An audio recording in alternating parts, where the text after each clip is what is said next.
Hello everyone, I'm HM and today we're going to be looking at the best weapons from Battlefield 1's second DLC, In the Name of the Tsar. Altogether there are 11 new weapons added in this DLC, 2 for each class and 2 variants on each gun, plus 2 new pistols. Starting with the Assault class's newest SMG/LMG hybrid, the SMG 08/18. This is an odd gun as it looks and feels very much like a light machine gun, with the accuracy getting better the longer it's fired and a large 80 round clip, but this also means that it's pretty weak as all the LMGs seem. In close quarters it can put in a bit of a shift, but at medium to long ranges this thing is ass. Basically, this gun is probably not going to be used much by anyone once they realise how weak it actually is. The assignments to get it are not too difficult, needing 15 MP18 trench kills and 10 anti-tank grenade kills for the factory variant. Quite a simple assignment that won't be too much trouble. Anti-tank grenade kills could be a bit of an issue, but just spam them through doorways and that and you'll be fine. But this gun, it is just surprisingly weak. It looks quite cool, I think, but it's just really annoys me that it's not going to rival the Hellriegel at all. It's not barely even going to rival the MP18. It's just kind of going to be there as a bit of a gimmicky weapon. The only good thing I've got for it is this sick camo, which I think is one of the best looking camos in the game. Those engravings and the shiny metal just looks really awesome. But other than that, it's not that great. One time I did have a bit of a streak going on it, which it was nice, but the only reason I did that is because I was in a place where they couldn't really shoot me unless they were running straight at me, and then I was always getting the first shot anyway, so yeah, not really what you want, but hey, go for it. It's an easy assignment. Go for the gun if you like it and keep using it. If not, it's not like you've wasted your entire life to get it. The next assault weapon is the Model 1900 shotgun. I really love this gun because it's a double-barreled shotgun and it gave me mad flashbacks to like World at War and that kind of stuff. I think it's a bit of a beast. It can take out people at ranges of about 21 meters pretty comfortably. It can also be fired quickly, meaning that if you don't kill them with that first shot, 2 shots are going down range, one right after the other. Meaning if the first shot doesn't kill them, the second one will be right behind it. In all honesty, I reckon this gun is a love it or hate it gun. Some people will despise this whole 2-shot thing and it won't work for them, but I really love it and would definitely recommend. The assignments are a bit difficult because they require 40 kills with the M97 backboard and 5 kills with the rocket gun in a round. The backboard is not a good gun in my opinion, so I actually found that quite difficult to get the 40 kills. It is a bit of a grind, but it's not that hard. If you want the slug variant of the double barreled though, you have to get 40 kills with the 12G extended, which if you've ever used that gun you'll know it is possibly one of the worst in the game, so that's quite a hard one to get. You also have to get kills with the Gasser revolver, which isn't too bad, but again, it's not exactly an easy one to get, that gun. But you probably won't need it because the regular factory version is just a beast, so you don't really need the extra slug range. But who knows, go for it, try them out, you'll find out which one works for you. Moving on to the medic class now, and the first gun, the Fedorov Avtomat, is a fully automatic assault rifle. It's Call of Duty, that's what this gun is. It's fast firing, it can take people down at close to medium range really well.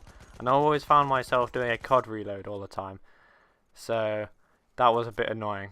More closely related, I guess, it could be compared to a carbine from Battlefield 4, in that it isn't that great over distance, but up close it really just shreds people. It is balanced though, as the carbines were, so it shouldn't break the game. The assignments for the trench variant are 40 kills with the Tsar trench and 40 squad heals. It's really not hard and is definitely worth it. I reckon we'll be seeing quite a lot of this gun, especially on some of the closer quarters maps, but on some of the larger ones maybe not so much on Sinai. But hey, You get people using all sorts of guns on this game, so it will get used. It won't disappear like the SMG will, but I doubt it will be a Hell Regal type game breaker with people having hundreds of service stars on it. The other medic gun is one that will definitely disappear. The General Liu rifle is a 6-round piece of ass. It's a 3-shot kill, unless you get headshots, so max you can get is probably 2 kills with it, and that's if you're not missing any shots. It's like the Selbstlader 1906, but even worse, so no one will really use it, and I would suggest waiting to focus on other guns before you try and get this one. The assignments are slightly more difficult than the Avtomat, requiring 40 Mondragon Storm kills and 30 squad revives. The Mondragon Storm is easy to get the kills with, that's a good solid gun, but the revives is the hard part unless you join a big squad and don't mind rushing for revives over getting kills. All in all, it's not really worth it. I'd say wait, get the guns you want first, and then go for this one if you're kind of a bit of a completionist. It's just a very weak gun. There's no real good part about it. It kind of sounds quite cool, but that is literally all I can say. And that isn't a good sign for a gun when the only good part about it is the fact that it sounds good. Now the support class, and this sees the introduction of the Parabellum MG and the Perino Model 1908.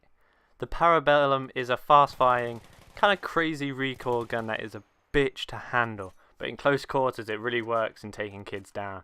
There's a really sick reload as well, with your man's kind of spinning the magazine on the side before kind of taking it off and plopping another one on. Where this gun falls down is the assignment. For the low weight version, you have to shoot down 2 planes with MGs. This is AIDS. None of the MGs can take down a plane on its own, so you have to hope you get the last shot on a damaged plane, which, if it's damaged, is probably already getting shot at, so you're not really going to get the kill on it. The only way I managed to do it was have my brother in a plane damaging other planes to try and get them weak for me, and then he'd try and get them over towards where I am and call it out for me, and then I'd just shoot the shit out of it. If you don't have a brother or a friend who's willing to kind of do that, or someone who's going to help you out, then you have to enjoy capping at the sky for your entire life. Probably not worth it, but it's quite a good achievement once you've finally got it. The Perino Model 1908 is a little easier to get. You need 40 kills with MG15 low weight and 10 squad resupplies in a round, so not hard at all. The gun handles like the Chorshat, except it's weaker than my dead nan. This thing it is the definition of a pea shooter. There's no recoil, so DICE balanced it by making it take nearly all of its 120 round mag to kill an enemy. The only time I did actually find it useful was for the shoot down planes assignment, as the large mag is a great help and it doesn't overheat as much as other guns. Probably not worth it, but it's so easy to get, you might as well. It's got this really cool looking reload as well, where you just kind of dump a load of magazine strips just into a little box on the side, which I think is quite cool. And if you look at someone whilst they're carrying it, it looks ridiculous. It's like one of the biggest looking guns in the game. So that's a bit funny. But hey, I'd go for it. This is one if you kind of stuck on an assignment and you want an easy upgrade, then go for this one, because it's just easy to get. So finally then, my favourite class, the Scout class. And firstly, the Mosin Nagant. This is the only scout weapon to feature an actual scoped variant, the Marksman. All the others are either infantries or carbines. The Mosin I really love. It looks cool, it sounds cool, and it just performs really well. It hits kind of like every other sniper, with I think maybe a slightly slower bullet speed than some of the others, but it still takes people down really well. However, and this is a big however, to get the Marksman variant, you have to get 50 kills with the Gewehr 98 Marksman, which is a bit of a grind but nothing too hard. But then you need 15 kills with the Trip Mine High Explosive. This seems easy, but is actually the one that took me the longest The trip mine is ass.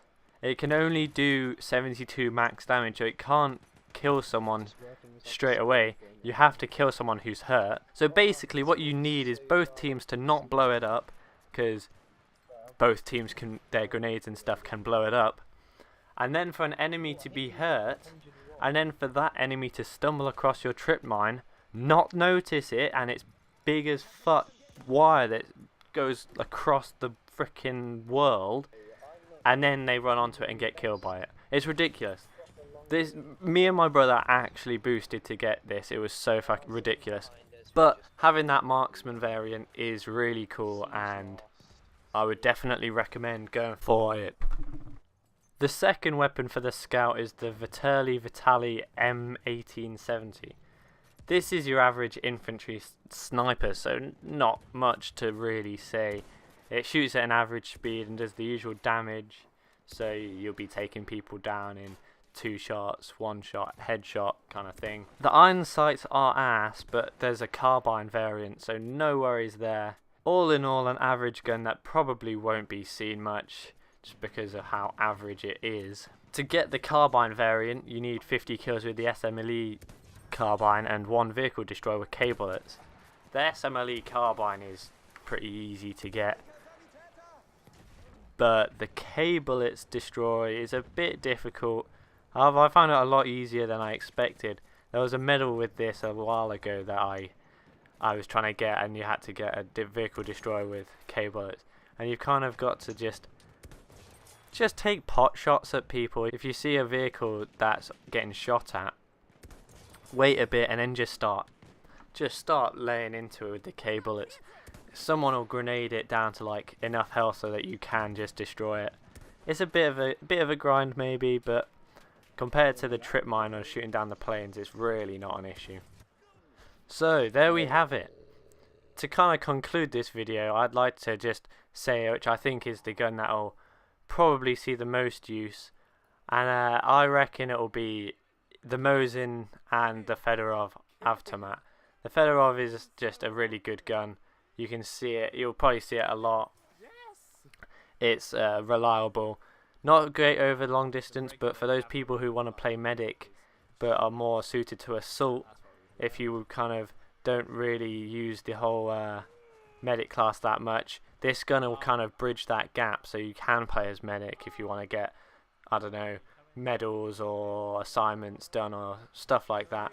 You can use this gun for it. The Mosin I think will be seen once people start getting the marksman, just because of it's kind of like a standard gun. Because of the assignment, it might not be seen as much, which is a bit disappointing because I really love it, but it would be cool to see how many people actually go for it. I've seen people who have, to get the assignment, have just ran around corners on Tsar and just dropped down a high explosive and a grenade and then just hope that that would work. So there are ways you can do it, quite interesting ways, but I guess we'll find out. But I definitely recommend going for the Mosin, definitely recommend going for the Avtomat and the double barreled. I think they're the best, they're my top 3. Other than that, it's kind of up to you. I'd leave the SMG and the light machine guns, kind of base that on which you think of the easier assignments. Probably the Perino is the easiest, and the other sniper, probably I wouldn't bother. I wouldn't bother with the General Liu rifle at all, because it's just terrible. There's no point. So yeah, anyway, that has been my best weapons for Battlefield 1's second DLC in the name of the Tsar. I hope you enjoyed, and leave a comment which one you're going to be using. Whether you're going to go for high power or shit LMGs.